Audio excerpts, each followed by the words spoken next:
I am somewhat disappointed in this decision to send these beefy boys home because I do think what we could have had, it was the next great battle of our time in Chicago. Yes, reminiscent of the Battle of the Bulge, Waterloo, Helm's Deep, Gettysburg, and yes, that would have been the battle between the Antifa frogs and the Texas tortas. Yes, this could have been one for the history books.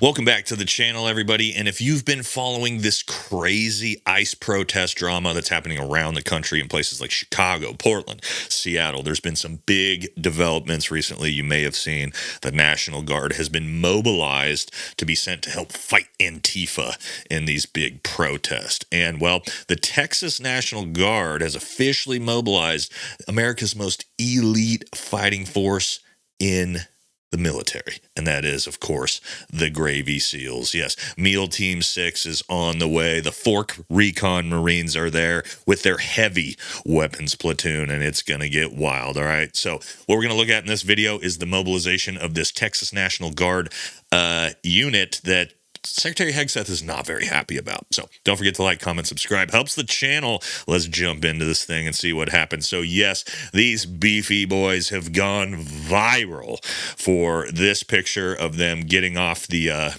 truck, arriving in Chicago. And this comes right on the heels of Secretary of War Hegseth giving that big rant speech about fat troops to the generals. It's tiring to look out at combat formations, or really any formation, and see fat troops. And so, yes, right after Secretary Hegseth puts the military on blast for being obese, yes, the cast of Monsters, Inc. decides to show up and go viral, embarrassing both themselves and the uniform. So, fantastic, right? But they didn't get to stay, it turns out, because unfortunately, yes, after this photo went insanely viral, Pete Hegseth decided to remove those soldiers from their position. So, as you see here, yes, some Texas National Guard troops were placed in Illinois after failing to meet standards. National Guard soldiers and airmen are required to meet service-specific height, weight, and physical fitness standards at all times, says the National Guard Bureau on Thursday, okay? So,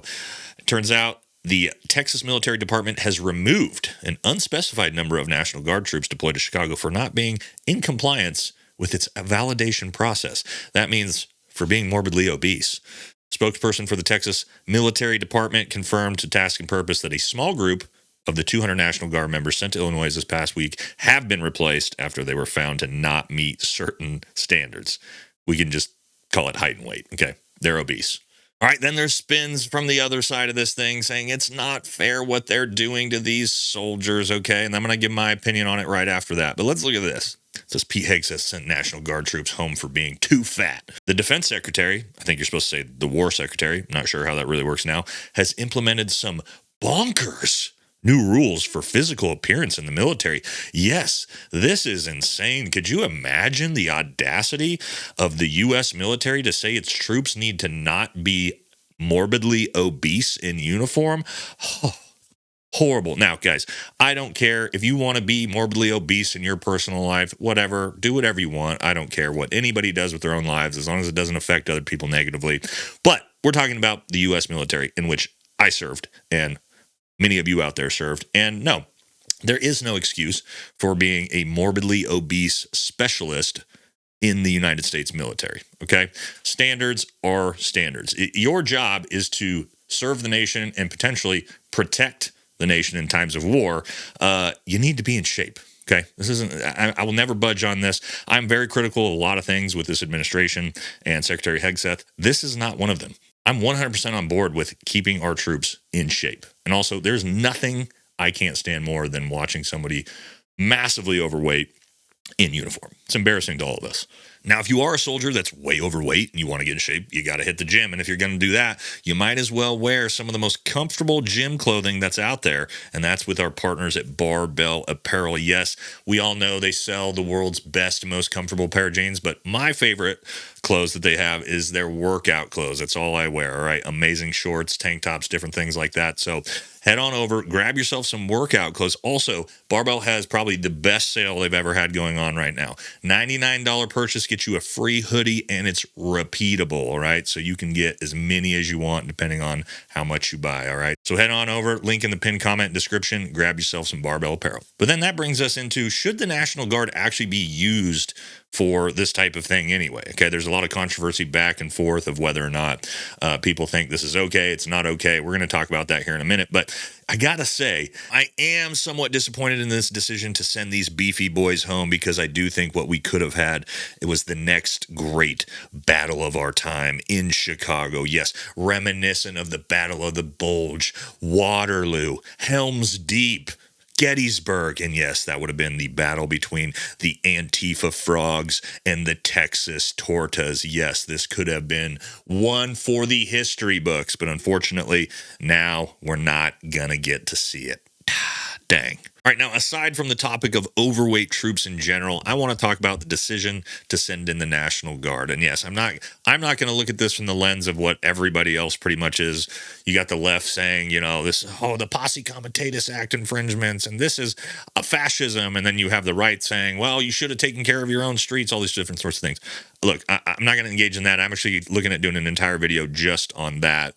But what I will say is the decision to use the National Guard to do this, based off the capabilities of the National Guard, their training, their experience, and all these sorts of things that nobody's really talking about, okay? So this picture should tell you a lot, okay? This isn't every National Guard soldier, but it's sort of a demonstration of the National Guard in a way. All right, these National Guard troops aren't active duty soldiers. Their entire life is not the military, training, things like that. They basically, most of these kids, and they are kids, are college students that have gone to basic training, got a couple weekends of training in the National Guard, and that's it. So think about that compared to actual federal agents, someone like ICE or federal marshals, police officers.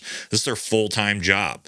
Way more training. And in this specific type of thing, you don't learn how to manage a riot in basic training, but yet we're going to send, hundreds to thousands of these college kids who have no fucking idea what they're walking into or what to do in these stressful situations. That's who we want to send. I'm not really sure it's the best idea. So you're basically just taking a kid, pulling him out of his chemistry class, sending him across the country to Chicago with almost no training, slapping some riot gear on him and saying, get out there and police the streets, boys.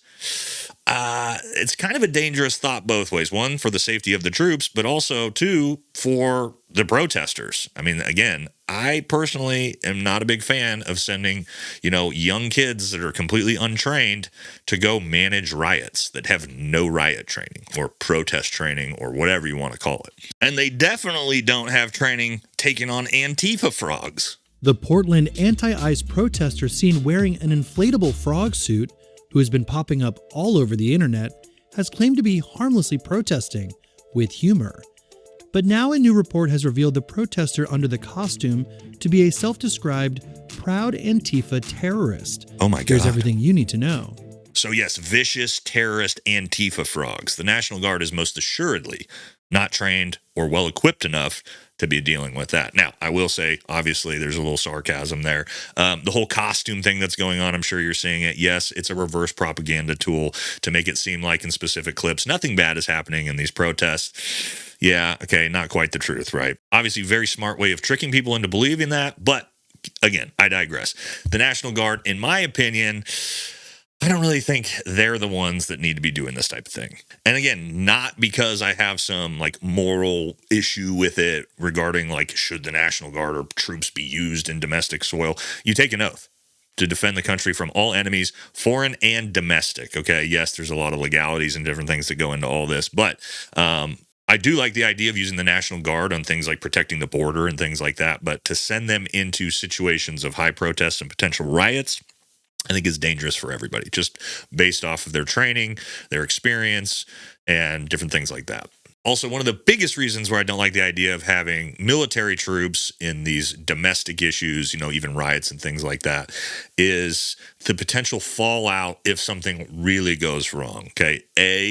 The riot gets out of control and someone kills a military member, or B, the riot gets out of control and the military ends up killing U.S. citizens. We've seen it before during the Vietnam protests. I mean, that is not the realm we want to end up in for this country, in my personal opinion. Once you have military troops killing American civilians in the streets, yeah, you're not headed down the road you really think you are, even for the people who really support the idea of cleaning up the streets, which I personally do.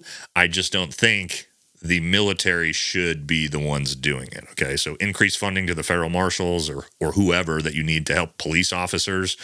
But yeah, personally for me, and it's my opinion, I could be wrong, I don't want the National Guard, one, for their own safety, to be used in any of these situations. But I will say, if you are a morbidly obese soldier, get your ass in shape, lose the weight, stop being an embarrassment to the uniform. Okay. I'm not going to budge on that.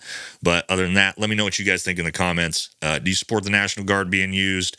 Do you support troops being, 100 pounds overweight? I don't know. You might. I don't, but that's just my own personal opinion. So that's going to do it for this one. Catch y'all in the next video.